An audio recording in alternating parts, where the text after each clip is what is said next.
Today we talked to Dr. Dan Galat. He's an orthopedic surgeon that specializes in adult reconstructive surgery, specifically in robotics.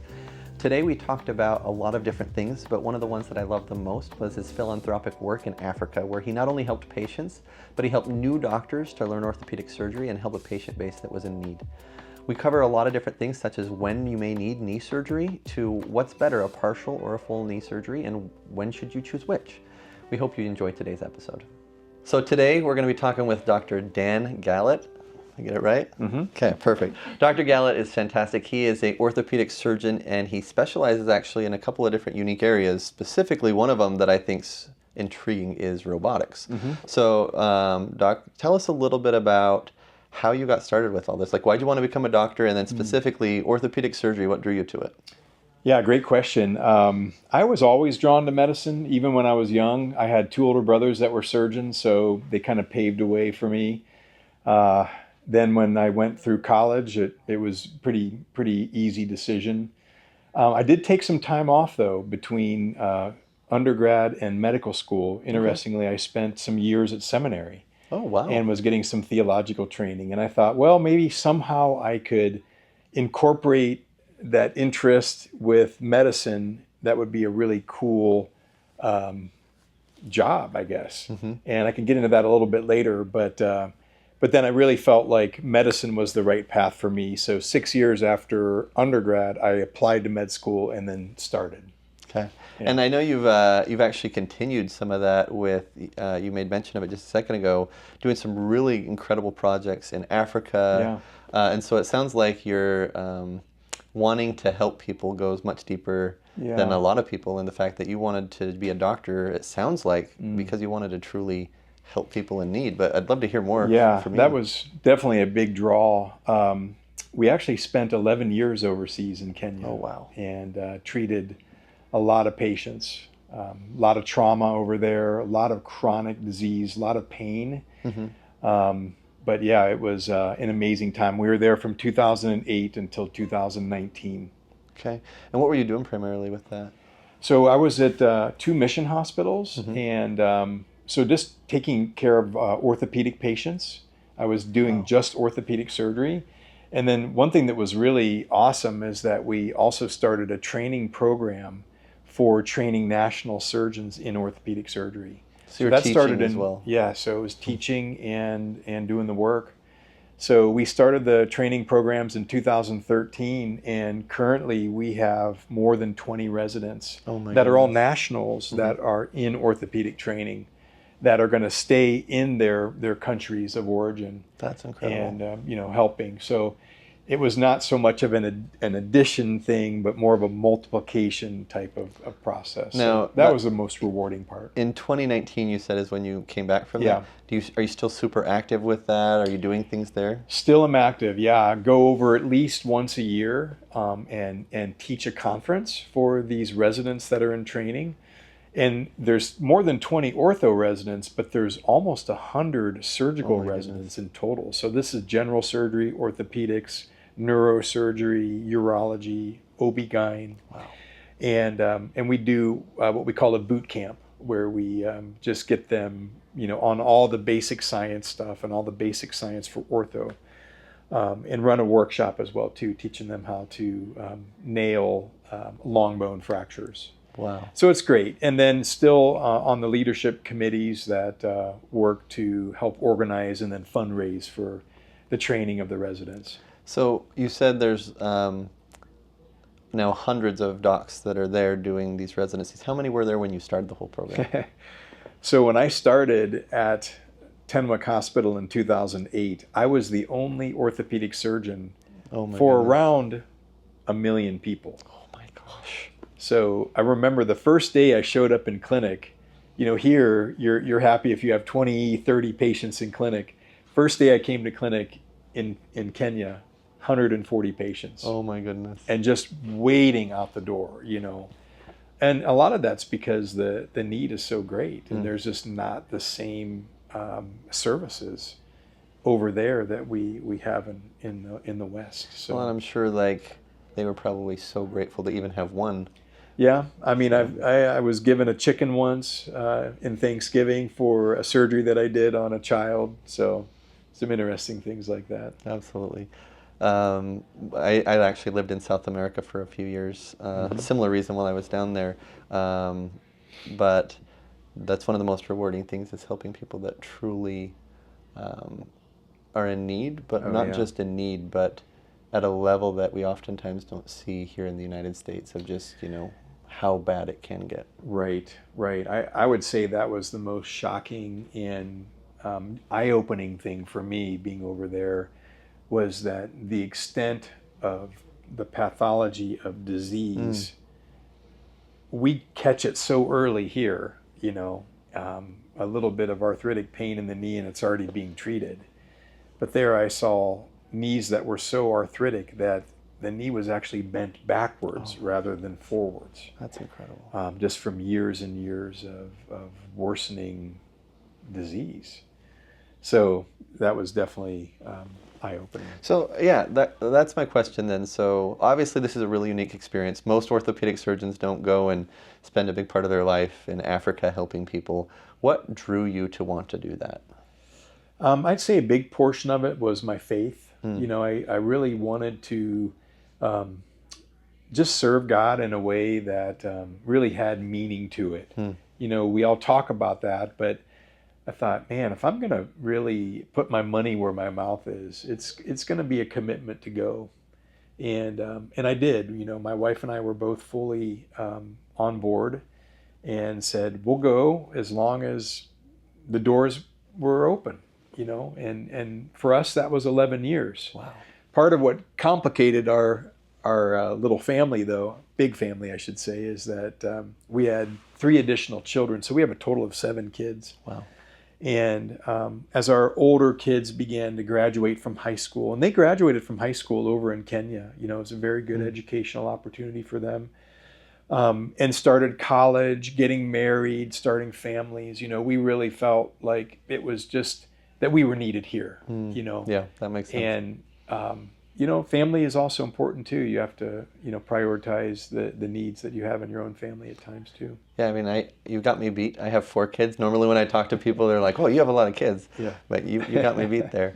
But I think that that's something that's often forgotten is that, why do we work as hard as we do? You go to school, you work very hard to try to create a living, but if you're not making time for your family, then what's the point? What's the point? Right. 100%. So I think that your mission hasn't changed. It's just moved locations, right? And as far as where you're needed. So yeah, and still being able to stay involved, although, not boots on the ground currently, it's great because I still stay in communication with a lot of the residents and the people that are over there now. And it's kind of like passing the baton. It's not about just one person. It's about collectively what we're all working together towards, and that's trying to raise the level of healthcare. Well, it sounds like you've had an incredible impact. I mean, as you said, it's not just the surgeries you did, it's what you built and the legacy that you create in teaching and helping and really multiplying the care that you're able to give through that education. Right. So yeah, we're really passionate about that. We think that the best people to be taking care of the nationals in country are people that are from those countries. 100%. They know the language, the 100%. culture, 100 times better than I ever could. So that to me is reproducible, and that's the model that we're looking for. Absolutely. So switching, I want to rewind for a moment. So your specialty, adult reconstructive, right? Orthopedic adult reconstructive, and then you do a lot with robotics. So rewinding back to, you took a hiatus, you went to seminary, decided to go back to medical school. Yeah. What was it about why orthopedics and stuff like that? I love it. Yeah. So I was actually very conflicted when I was a 3rd and 4th year med school student. I just loved everything, honestly. Hard to choose. It was so hard to choose. I was looking at ophthalmology and emergency medicine, family medicine, internal medicine. But I knew that surgery was really a draw, but I never had a rotation in ortho until literally my 10th month of my 4th year of med school. So I was on the track to go into a general surgery residency, and I started this miscellaneous, elective in orthopedics. And very first case on this elective, I scrubbed a total knee with the team. Oh, wow. And it was like 100%, like literally. And it's like, I don't want to be dramatic, but I went home that day and I told my wife, I said, I found what I want to do. That's so cool. Which meant having to drop out of the match Mm-hmm. and actually do a year of research, which was very productive and good. Mm-hmm. And then reapplying all over to orthopedic residencies. But it was totally worth it. It was scrubbing that total knee that just was 100%. But I grew up doing construction with my dad. So there is a connection there. Okay. He was a general contractor, and he had 5 sons, and we all were his employees, worked for him.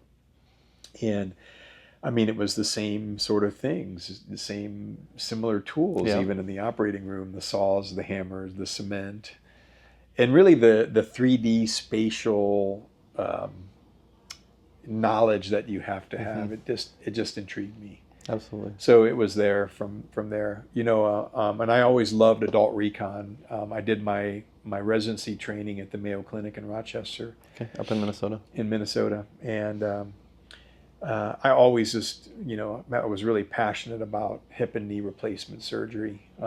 Then shoulders came a little bit later, and trauma. Those were all very, very strongly interesting areas of subspecialty that I looked at. So do a lot of knees, you do hips, but one of the unique things that you do is also in that robotic space. Right. So, I love that story. You did that first rotation, fell in love with ortho on a total knee. Yeah. So what kind of led you down the path of wanting to say, why robotics? Yeah, that's a great question too. So, having been in Kenya for 11 years, I was doing a lot of trauma. I did start total hips and total knees at our hospital, and so we were doing a lot of that. But when we knew we were coming back to the States, I wanted to be up on the very latest in technology in my field.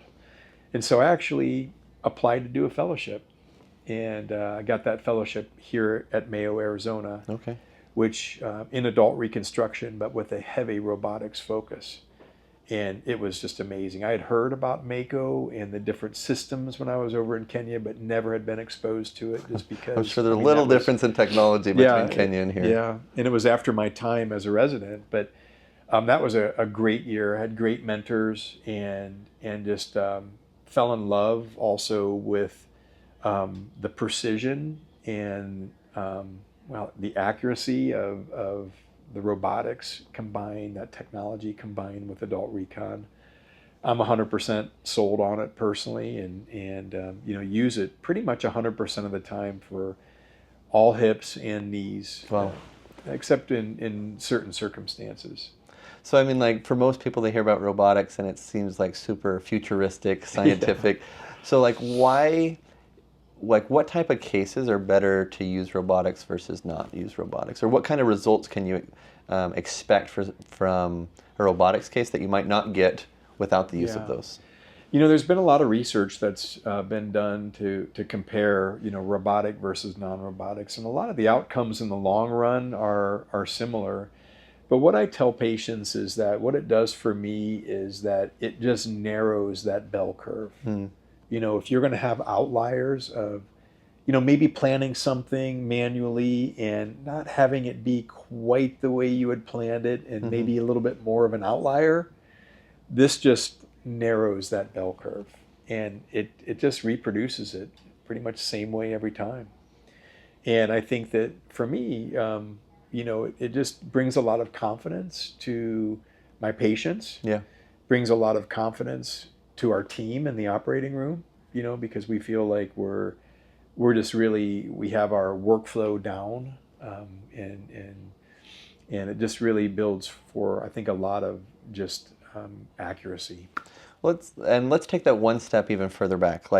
When we say robotics, what are you talking about? It's funny, my kids say, Dad, what do you do? Just sit in a room and push a big red button, all day long, the easy button. But it's more of a robotic assisted, I think is the more proper term, in that we are programming the cuts that we make for, like, for instance, a total knee. And the robotic arm has a saw on the end of it, but it is keeping the plan to a very carefully, it's just a track, essentially, with haptic feedback that just only allows you to cut where you've programmed the robot to cut. And it's accurate down to 1/2 millimeter. Wow. So it's very accurate. Once you basically correlate the CT scan that you use preoperatively for the patient, intraoperatively with the robotic platform, and you do that with basically a series of points that you take on the joint itself, the joint surface. Yeah. Once that's correlated, it's like basically you're working in real time. So that's fascinating. So in essence, you're saying, if I try to simplify it down, there's certain landmarks that you can put into there. And if I was doing all of this manually, I have to find those landmarks, and then I have to keep like the tension and the angle and everything smooth as I'm going through. Well, you'd have to do that if you're doing it manually or with the robotics or robotic assist. But with the robotic assist, once you've got that angle, it's going to maintain that precision all the way through. And once you have that set up, the level of inconsistencies or replicability is going to go up a lot through robotics. Is that accurate? That's very accurate. Okay. Yeah. And another benefit is that you get real-time feedback in terms of, for instance, range of motion of the knee, the angles of your cuts that you're making, the tension of the soft tissues. You get some indirect feedback on that as well too. So really what you're doing is not just making bony cuts, but you're trying to balance the soft tissue around the knee so that it's just perfect for the patient. Wow. So let's talk about like where the future of robotic surgery could be going. Do you feel like it really is one day we're going to see somebody sitting here, maybe in Arizona, doing surgery on somebody in Kenya through the internet and being able to do a full robotic surgery? Do you think we get there? I think that technology is going to continue to improve and get even more and more refined. Probably less hands-on with time. Right now it's very hands-on. But there's certain things I think that are just going to be essential for a human to be in. There's that whole argument between a fighter pilot and a drone pilot. Absolutely. And you make the argument that there's nothing like the feedback that you get from being there. So I kind of hope not. So we may get there, but at the same time, we don't ever want to take the human element out of medicine. Right. And I think that's an important thing. Like when some people may hear robotics, they think, well, I don't want to have like robotics. Like I want a person that's there. And one of the cool things about robotics and robotic assisted surgery is there absolutely is the human element. You've got your doctor, you've got the relationship with your doctor. The only thing that the robotics are doing is assisting in accuracy and, again, reproducibility. Yeah, I tell my patients that there is a robot in the operating room with me, just assisting us in doing your surgery. Very interesting. So that's how we describe it. But I have many patients that come to me because of the robotics piece. They are looking for that. They've done research online. They've looked up Google and seen different Dr. things, Google. Dr. Google, and that are coming because our practice specifically does robotic assisted surgery. And it's interesting because shoulders are not yet there robotically, but it's just around the corner. Probably within the next year, using some of the same technology, but just applying it to the shoulder joint. So let me ask this then. So you say that a lot of patients like seek you out for this. When you're sitting down in those consults, what is the reasons that they're telling you of why robotics was interesting to them? Like of all the orthopedic surgeons they could have do their knee, you're saying that they they did research on Google, and they chose you to do robotics. Like what was it about robotics that they're saying is why they wanted to do this procedure with you? Well, I think it's just experience with other areas of technology that involve robotics, and that's just the way that the world is going.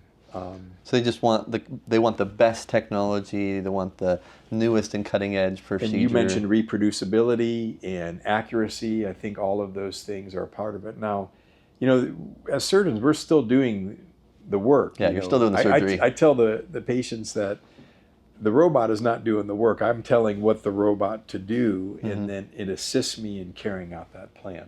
Okay, so let's do this then. What do you feel like, as far as the advancements in technology, robotics, all of these things, a lot of people still don't know what's even capable. So maybe share that, like in your field and in your specialty, what are some of the things that maybe the general population still isn't aware of, that if you could say, this is what we do and this is what's capable and possible now with the advancements in technology, what would that be? Well, I think a great example of that is partial knee replacements. They've been notoriously really hard to get done right manually, and robotics has just really changed that. Personally, I've done thousands of total joints manually, throughout my career and over in Kenya, but I would never have attempted to do a partial knee without that robotics piece, because it just makes it so accurate. Are partials harder than full knee replacements? They're different. How so? I wouldn't say that they're harder. They're just different. I think if you're talking about pure difficulty, a total knee is probably the top. So what makes them different? So when you're balancing a partial knee, you're just dealing with one compartment of the knee. The knee's made up of three compartments: the medial side, the lateral side, and then the patellofemoral joint in the front. But if you're doing just the medial side, you're able to make your cuts, and balancing that, basically you're just trying to restore the tension on the soft tissues on that side of the knee. But with and also throughout range of motion. But with a total knee, you're balancing the knee throughout range of motion to make sure that your gaps are essentially equal. You don't want to have it really loose in extension and then real tight in flexion. That's not going to feel like a normal knee. It has to be well balanced throughout that arc of motion, and that's what I think makes knees challenging. It also makes it interesting, right? There's variety, and each one's a challenge to go on. And everybody's anatomy is different, and all that too. So let me ask you this. So I know for a lot of patients, they may ask themselves, like, when should I get a partial, or do I need a full knee replacement? When is it better to do a partial knee replacement versus a full knee replacement? Yeah, that's a great question too. And I kind of approach it that if we can do a partial, that's first choice. Okay. But if there's something that is apparent that prohibits that, then it's a total knee. And I mentioned to you earlier the three compartments of the knee. So you have to have arthritic change isolated to just basically one compartment in the knee. To do a partial? To do a partial. Now, there are situations where you may have a medial partial and you may have a patellofemoral partial, where you've done two compartments. But I'm just saying, generally speaking, if you have arthritis that is isolated to just one compartment, if you can localize pain to that area, that's often very helpful. Okay. And if they've tried conservative things, there are a lot of things that can be done first before jumping to surgery. And I think that's a big part of what I do, is just educating patients that, hey, there's other things. There's things like physical therapy. There's pain management. There's weight loss.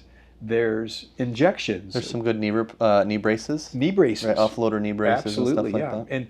And in our practice, we make all that available to our patients, because we're trying to be as holistic as possible with our care. That's great. And then when you get to the point where you've tried different things and they're just not working for you, and you're having daily activity limiting pain, I say that's the two criteria for considering having surgery done.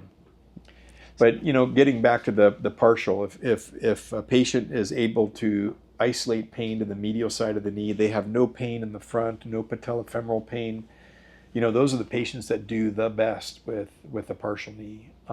It just feels more like a native real knee than a total knee does. Gotcha.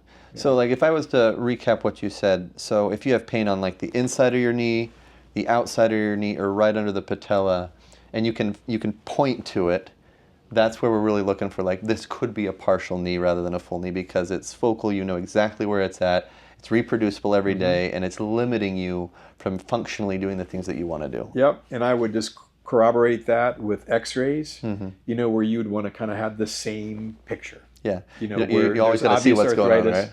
You know, because if they're not having pain underneath the kneecap, but it's bone on bone, you know, I would probably counsel more towards having a total done. Yeah, that makes sense. And it's a big difference because the partial knee replacements are a lot quicker recovery. It's essentially half the recovery. That makes sense. It's half the surgery. Yeah. But it's surprising. I mean, I've got patients that come back, you know, a few days after surgery and they're walking without any really gait that aids. soon. Yeah, Wow. and you know, are amazed with how quickly they've bounced back. But knees do tend to be a little bit more, as you know, labor intensive with the PT afterwards. But you know, you go through all of that, then you have a good knee, and God willing, lasts the rest of your life. That's a good thing. So, kind of two questions on this. One, you talked about some of the alternatives to knee surgery. So maybe it's not bad enough to get knee surgery yet. What are some of the most effective alternatives that you've seen where either it can stop you from getting surgery or at least delays it long enough to where, you know, if you can push this out 10 years to where it gets really bad? I've heard patients say that. They're like, I know I'm going to need one day, but I'd like to get as much time out of my knees as possible. Yeah. What are the therapies that you feel like they're not hocus pocus, they have some good science behind them, that you've seen them work clinically? What are some of those top ones that you've seen? Maybe the top two. Top two. I mean, I'm very passionate about just healthy living and strength training and stretching. Okay. And so let's just incorporate that under the umbrella of physical therapy. Physical therapy. And you know, for knees, it's known to really make a difference for patients. If you take weak quads and awaken them again, and you know, fire them up along with stretching, you can eliminate quite a bit of anterior knee pain with that. Yeah.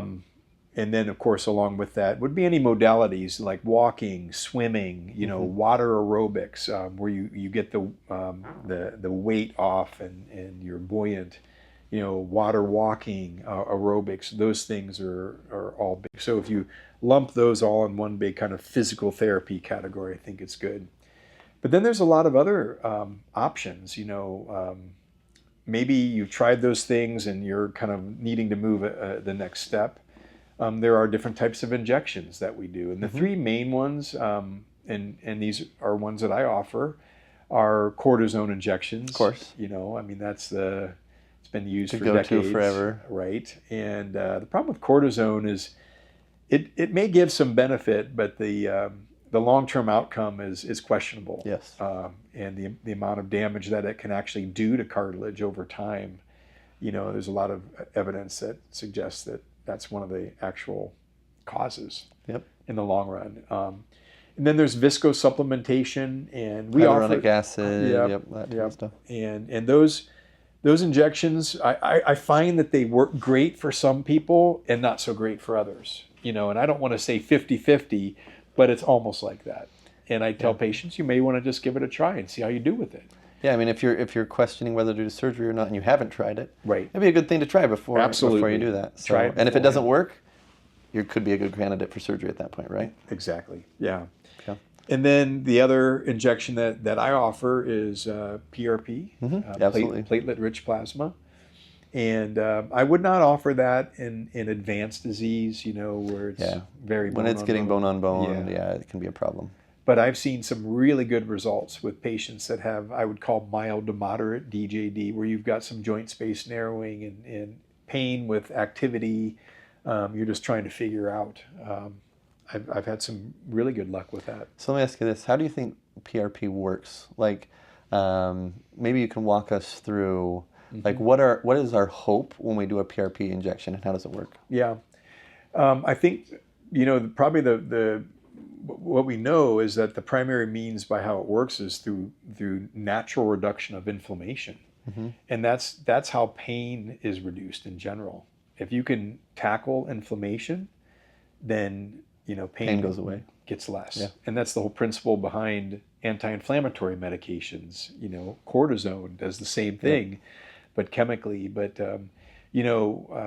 when we do a PRP injection, you're actually inciting an inflammatory response. It's gonna be a little worse right afterwards. Exactly. But what that does, that's the body's natural healing kicks in, where it's that inflammation that then sends in other cells that repair. Yes. And I think it's the repair that ultimately leads in the reduction of inflammation. This is something we actually talk about a lot, which is inflammation's not a bad thing. Yeah. Right? Inflammation is how your body heals tissue. Exactly. But chronic inflammation is a bad thing. Correct. And that's where we're seeing like degenerative... And the damage that's from that. That's from the chronic inflammation, right? So degenerative joint disease, like we're talking about in the knees, like that is like arthritis is artho being joint and itis is inflammation of, right? So we're literally talking about chronic inflammation in that joint that's caused it to degenerate, right? Yep. That's when it becomes an issue. But the inflammatory process is how our body heals. So I love your explanation of PRP. I actually would take it a step further, saying that's also why we want motion, is to decrease chronic inflammation, right? Is people don't realize that motion is life to joints. As soon as you stop moving a joint, it will begin to deteriorate. Right? And the reason why, at least based off my education, is that joints are avascular. They don't have any type of direct vascularity, and so the only way they get nutrients is through a process called imbibition, right? So it's changes in pressure within the joint capsule that push metabolic waste out, bring nutrients in, and that's what keeps that joint healthy. Well, as soon as you stop moving, you stop that imbibing process. Therefore, metabolic waste sits and chronically inflames. Nutrients aren't getting in, so you can't heal that, and that's frequently why we see these issues. This is why chiropractic and physical therapy and anything that can get motion into that joint can be effective, because you're actually naturally getting inflammation out of that, whereas frequently, I shouldn't say frequently, there are times where maybe you need to supplement that with, as you said, different types of injections to try to do that, and all of the other tools that we have. And then ultimately, if we can't get that inflammation out of there, or it's too advanced and we're trying to attack it too late in that process, that's where surgery becomes one of the only alternatives at that point in time. Is once you're bone on bone, there's not a lot that can be done except surgery. Is that accurate? That's correct. Okay. Yeah, it's really hard at that point. And well, I'm really careful with telling patients, and I have a lot that come to me expecting that they may be a candidate for a surgery with a total joint.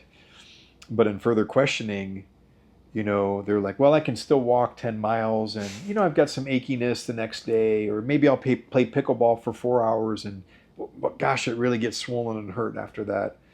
That's probably not the right thing. Not the best candidate for surgery. No, it's reserved for people that have truly failed more conservative treatments. We're happy to, go down that road with each patient. But it does change, the joint, obviously, after you do a replacement. And I say there's no joint like the one that God gave you. That's agree with young that. and healthy. I agree with that. But yeah, certainly though, for patients, this is what I wanted to say, is that patients also don't have to feel like there's no option and lose hope. That you lose hope, saying I'm destined to live a life of pain. And that's where we see opioid issues. Yes. Yep. So I go back to that. So let me ask you this then. So one of the questions I love to ask people that come on the show is, in your opinion, what's one of the best things we can do to help defeat the opioid epidemic? I think it's just not jumping straight to that, or even acquiescing maybe to the pressure that we can sometimes feel from patients that may expect that right away, and just offer alternative therapies, offer, and really, you think about it holistically and you think about it multimodal, really, because it's usually not just one thing that's going to be the silver bullet. That's where we get off in our thinking. It's like, I just need to take this pill and then everything's going to be fine. Well, we know that that's not true. You take opioids, you can get constipation, you can get addiction, you can get, income, all kinds of problems that go along with it. But if you attack it from multiple angles, I think that's where you're going to have the greatest success. Yeah. I think that trying to attack the opioid epidemic without addressing the cause of pain is impossible. Yeah. right? I believe that one of the reasons for addiction in pain is because the pain hasn't gone away. Right. Right? As long as there's pain, there's going to be a desire to treat that pain. Yeah. But if you can actually treat the root cause of that pain, the reliance on those medications goes down, and we can deal with, okay, is this actually addiction, or is this that you're so, dealing with so much pain functionally that that's what you're worried about? And so I love your answer on that, looking at multimodal, looking at the different things, and then ultimately it's treating the root cause. And when you treat the root cause, you can do a lot, which is why I love two of the things that you said. One is, very specifically, not every person is going to be a candidate for surgery. It's one of the things that makes I feel good doctors great, is a lot of patients have this fear that if I go to a surgeon, they're going to prescribe surgery because for every hammer, everything looks like a nail. Correct. Right? And I feel like the best doctors out there are going to do exactly what you just said, which is, when surgery is necessary, it can be great and it can be life-changing, it can help you. Yeah. But there's a lot of other things that we need to consider. If it's not, making it to where every single day, functionally, you're not able to perform the way you need to, then maybe surgery is not the best thing for it. And the doctors that offer those other modalities, those are the doctors I always tell patients, that's who you want to see. Not somebody that's just every patient that walks in, surgery, surgery, surgery. It's the doctors that say, hey, when you need it, we're there for you, and we're going to do a great job. Right. But there's other things we can do. Right. Right? And so I love let's try these different things. Yeah, let's try it and see if it works. Have you ever explored this or tried that? So. But then the second part is, for that patient that truly is bone on bone, they functionally they're stopped walking and they stop being active because it hurts too bad. On X-ray, CT, different imaging, we see, full degenerative joint disease. For that patient who has, 8, 9, 10 out of 10 pain, Right. If you don't do something for that knee, what's the alternative? And the alternative is pain management. Right. And that's where I feel like you're going to see that issue of, because you haven't fixed the issue in the knee, the only thing you can really do then is medicate. Because it's not your knee's not going anywhere. If you don't do surgery, it's not going to get better. Right. So therefore, I feel like this is one of the issues why we have an opioid epidemic as well, is there's an epidemic of people that may be untreated, and they're just treating the pain, but they're not treating the actual cause of that pain. Totally agree. Yeah. So we love working with surgeons like yourself, that we know that if we're going to send a patient there, they're going to talk through alternatives, they're going to get care. But ultimately, if we're recommending that a patient go to surgery, it's because we believe that it's really necessary and essential for them to do that, and that med management isn't the only option, or isn't even the best option for that patient. So let's shift gears for just a moment. When it comes to like the latest in research and stuff like that, what do you feel like is going to change over the next 5 or 10 years in the orthopedic space? Oh, that's a great question. I would say like 20 years ago, the hot issues were, the materials that were going into make the makeup of the joints themselves. And then it shifted more into robotics, was I'd say 2008 to 2000, current really. I think it's interesting. I think that a lot of the research is going to start going into biologics and That makes sense. natural or more holistic ways of healing the body, maybe even to find a way to prevent the development of arthritis rather than just treating it once it's there. Exactly. Or trying to play catch up after it's there. And so I think that if you looked like, if I can imagine it, when I'm retired, hopefully at some point, maybe 20, 30 years down the road, I bet there's going to be a lot of research and science on the genetics of prevention. Yeah, I mean, and more understanding of that. Like what goes into that? Why does a joint wear out? I mean, it is wear and tear, but there's a lot of other factors that go into it. Let's dive deep on that for a second. You can have a person that's 70, that's healthy, that's active, and you can do imaging on their knees, and it looks perfect. Yep. And you can have somebody that's 70 who has been active, but they're not anymore because they've got degenerative joint disease. They've got arthritis in their knees, right? Yeah. And so it's not that the body doesn't have the capability of having a healthy joint at 70. One of the things that I hear very frequently from patients, which we have to correct on, is my doctor told me this is normal to have arthritis at my age. One of the things we correct them is, it's not normal, it's common. Right. There's a big difference between normal and common. Right. Normal is healthy. Right. Common is the fact that we're seeing an increased prevalence of this issue. Yeah. Is it common for someone your age to have it? Absolutely. Yeah. Is it normal? No. Yeah. And so the fact that you're saying that there will be research into, well, why does this person A have no arthritis at all and this person B has, severe arthritis? How can we recreate person A? Yeah, and the argument has always been nature versus nurture. How much of it is genetics, how much of it is environmental, and there's factors that go into both. And, like you said, you can also have someone who has lived healthy as a vegan, healthy weight, super active all their lives. And, one person would have bad knees and the other one would have knees like a 20-year-old. Yeah. It's just really odd. And I get asked that question all the time, and I'm like, that's such a hard one to answer. It is. But I do think that research in that area is going to be really important. Yeah. Because body knows how to heal itself. Yes. And if you can tap into that, when you cut yourself, you don't have to take a pill for your body to know how to heal. Right. It knows how to heal. Yeah. It just needs us to get out of the way and remove those things that are stopping it from healing frequently. Remove the barriers, yeah. So one thing that I will say that we see every once in a while, and I'm hoping you can give us some insight into this. So when a patient has knee surgery, you go in and let's say it's a total knee. You've replaced the knee. The knee now biomechanically is as perfect as it can be, right? And they have pain after surgery, but then, they heal and everything's good, but they still have knee pain post-surgical. Well, obviously the pain's not from their arthritis anymore because they don't have arthritis anymore. Yeah. What's causing that pain? That's the one of the biggest challenges we have as specifically as knee surgeons. I was just literally texting with a colleague who also does knee replacements before coming here, and one of his text lines was, "Knees are tough," and it's just like, we all know that they can go spectacularly well.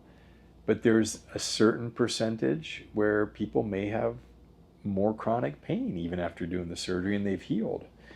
And you really have to go through all the possibilities, what's on that differential diagnosis. Of course, one of the biggest things you worry about is infection. Absolutely. Infection can cause, and infections can be occult. They may not be super obvious. The ones where you have pus coming from a wound, bright that's red, pretty obvious. Yeah, absolutely. But if it's just more swelling and edema and pain and warmth, and those things can be normal, but they can also be infections. So we got to test for that. Absolutely. But then there's other things, like you can have a complication of the implants. The implants can loosen, and if they loosen, then they can cause pain and effusions. You can, even though you work hard on stability of the knee during surgery, a certain number of patients have knee instability, where it's just either just globally unstable, or it feels unstable when the knee is bending or when the knee is straight. All of these things you have to sort of really investigate to know what is the root cause of the ongoing pain. And then for some patients, it's just soft tissue. You have just, and I've seen this a lot, like pes anserine bursitis after going through really hardcore PT for 6 to 12 weeks after a knee replacement. And they're like, it just hurts right here. And they're swelling. And I'm like, well, that's a pretty easy fix. Yep. But it can be challenging. So the key for people that are experiencing pain after surgery, I guess the first one is, how long's it been, right? Yeah. It's going to be very different thought process between it's been a month versus it's been 2 years. Yeah. Right. And then from there, it's getting a good diagnosis of, depending on what's causing that pain, you're going to have different options on how to take care of it, right? Yeah. If it's infection, we got to treat that infection. Yep. Versus if it's, bursitis because you started to walk a lot more or you did PT and now it's like, this isn't a bad thing that you're having some Right. pain. Like this is actually we see what that we want. so much because, you know, the pain goes away from the arthritis, then patients become more active, Yep. and being more active actually flares all that other stuff up. So that happens. And I would say sometimes it's good to get a second pair of eyes Absolutely. on a situation, because if you're the surgeon, you know, you're wanting to see things just a certain way. And, you know, that's when maybe phoning a friend and saying, hey, what would you do in this situation? Maybe refer the patient or receive a referral from a colleague. Absolutely. Just to get another set of eyes. I think that can be really helpful, because there could be something that maybe seems obvious to another person that to the surgeon is not as obvious. It's the So I internal think- eyes and the external eyes. Absolutely. Yes, exactly. And I think that's, you know, one of the reasons why there's sometimes where, you know, we send patients to you for Absolutely. another set of eyes on, hey, what are we missing here? You know, could there be something else? And oftentimes you get the nail on the head. Yeah, I know one of the things that we end up where we can help, right? There's times that we can't, obviously, but one of the places that we've seen this is like when patients come in, they've had the surgery. We're talking, you know, 3, 4, 5 years after this, and they're still having this like chronic pain around their knees. And one of the procedures we do is peripheral nerve stimulation, right? And it's like you did a great surgery. Everything biomechanically is perfect, but when those nerves healed, they didn't necessarily heal right, and the nerve could be a little bit inflamed, and that Right. peripheral nerve stimulation, calming that nerve down, can do amazing things for those Right. post-surgical knee pain. Right. And that's one of the ones where, you know, I really like those ones when they come in, because those are ones that we say, you know what, we have a really good option for this. Right. Where, you know, we don't have great options for everything that's out there, but when they do have that specific nerve pain associated with the post-surgical knee pain, that's one that we actually do a lot with. So we like those. So we appreciate when you send those over. Yeah. But like, you know, moving from there, then we talked a lot about knees. What are the other procedures that you do? You said hips. Anything else? Yeah, hips and total shoulders as well too. Okay. But hips are very interesting. You know, hip replacement surgery was called the surgery of the century in the 20th century, because it just made such a difference in the lives of people who were really suffering. And I tell patients, you know, generally hip replacement surgery is just it's a home run. You know, if you got bad groin pain, stiffness in the hip, debility as a result, you know, they're some of our happiest patients. You take someone who is in pain, usually what they say is, gosh, I wish I just would have done this years earlier. Absolutely. I think hip arthritis is a little bit more challenging to treat conservatively. You can, but it's just once the hip decides I'm done, it's usually done. Yeah. And it's a little bit harder, you know, to treat. I was just going to ask this question, and maybe this is the answer. What is your most rewarding surgery, to where you feel like people come in and they're really suffering, and you say, you know what, I know this is going to be a slam dunk and it's going to be a home run, or I have high expectations of this going well. Is there a certain surgery that you really enjoy doing? You know, really all of them, honestly, but there's a correlation with the amount of pain the patient is having failed conservative management before that, in their outcome post-operatively. They're just going to do better. You know, I tell patients, if you have a 4 out of 10 pain, and I'm able to get you down to a 2 out of 10, you may be like, you know, was it worth it? But if you have 9 out of 10 pain and you can't control it any other way, and I bring you down to a 2, you're going to think that I Miracle worker. hit the ball out of the ballpark. So that's one factor. I think, you know, there's nothing like a bad shoulder that you do a reverse replacement on, and patients are just amazed with their range of motion. And So talk about that. What's a reverse replacement versus a replacement? Right. So there's 2 basic types of designs for the shoulder. There's what we call an anatomic, where, you know, the shoulder joint is a ball and socket joint, not quite like the hip joint, because the socket is not deep, it's shallow. In the shoulder. In the shoulder, exactly. And whereas the hip has more intrinsic stability from the conformity of the joint, the shoulder has dynamic stability from the rotator cuff. Yeah. So there's an anatomic version where I tell patients the ball and socket remain the ball and socket. You just replace them. Whereas a reverse is used in situations where maybe the rotator cuff is not very healthy. It's not competent.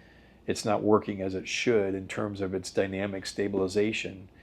And it's just ironic and kind of crazy strange how it all came about. But in the 1980s, just discovered that if you reverse the ball and the socket in the shoulder and turn the socket into the ball and the ball into the socket, Wow.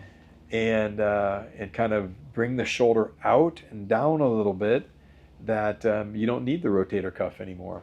And Well, that's fascinating. the function or the shoulder is essentially powered by the deltoid then. So are those more common, or like when would They you are choose becoming between more one or the common. other? Yeah. So they're definitely the majority of the replacements that are being done nowadays Or reverse? are reverses. I Wow. think my practice was more like, I would say maybe 50-50 at the very beginning, but now it's gone up to about 80-20 reverses over anatomics. Is that just because success rate seems to be higher? Well, and also who's coming to you as well too. Yeah. So if you have older patients that are being referred, you're going to almost always do a reverse on Yep. them, because the quality of the Musculature rotator and cuff, everything, yep. yeah, is going to be, even if it's intact, you're going to have some tendinosis and maybe some partial tearing, some full thickness tearing as well. So to kind of summarize that, like in the hip, we have really good structural bony stability around that, as well as a lot of musculature. Right. Whereas in the shoulder, there's so much more muscular stability that has to be there for that joint to be healthy and strong. Yep. And so in an older population, we usually see a little bit more muscle wasting. Yep. They're not it's not common for them to be working out really heavily and have developed Right. rotator cuffs. And so because of that, because there's so much reliance on the musculature, doing a reverse shoulder replacement is going to be a lot more, maybe give you a higher chance of success when you don't have to rely on the rotator cuff as much. Is that Correct. right? Okay. Yeah, That makes and I'd say if you have let's say a 60-year-old male who is active and working out in the gym, has evidence that the rotator cuff is fine, but bad arthritis of the glenohumeral joint, you're going to do an anatomic on that patient. Yeah. But it's interesting because now most of the systems that we're using are what we call convertible. You can fairly easily convert between an anatomic and a reverse if you Really? needed to in the future. Well, that's cool. And it's basically the stem that goes in the humerus is convertible. You can put either the end on it that is a ball or the socket for a reverse. How common is it to need to do a second shoulder replacement surgery on people? That's really, we're trying to understand that. And the data that we're seeing now from reverses is that they're pretty hardy. They're lasting a long time and doing well for patients. I tell patients that you should be able to reach up and get at least 135 degrees, reach out. You may have a little bit of difficulty with internal rotation of the shoulder, and that's just because of the way it is. But otherwise, some of my most satisfied patients are, shoulder pain is very debilitating. Yeah. And ask me how I know. You want to tell us about it? I've had shoulder surgery on the left, and I've got arthritis already at age 53. Wow. So I'm managing conservatively for now. But it can be hard. Yeah. Yeah.